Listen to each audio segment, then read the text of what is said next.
Mombasa wameeleza wasiwasi wao kuhusu dhuluma za kihistoria za ardhi, visa vya ukatili na kijinsia na ukosefu wa huduma za msaada wa kisheria.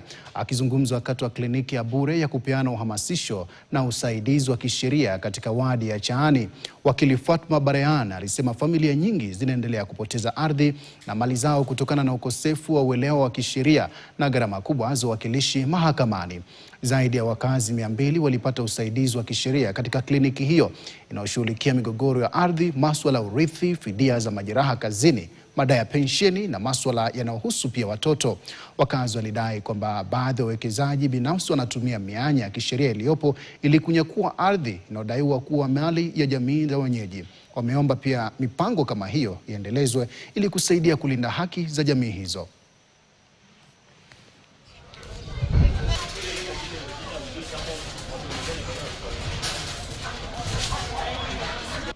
Kwa wale ambao nimewasikiza upande wa masuala ya mashamba, nimeona kwamba hapa Changamwe,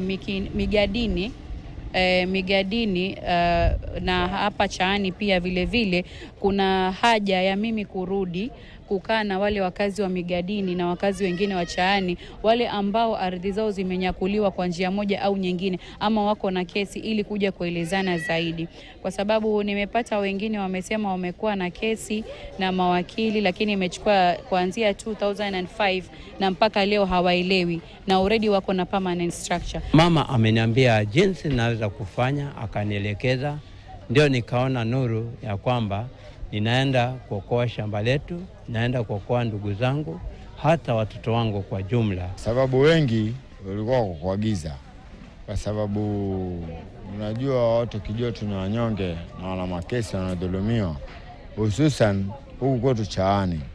Kuna hii wasimamizi wakubwa wa kaunti hii ya Mombasa, hao ndio wafisadi wabaya, wanadhulumu wanyonge huku mashinani. Huyu mama ameingia sasa paka huku chini ni kwa sababu kutaka kutetea sisi wanyonge. Maanake unajua wewe ukishina huwezi tishina tajiri.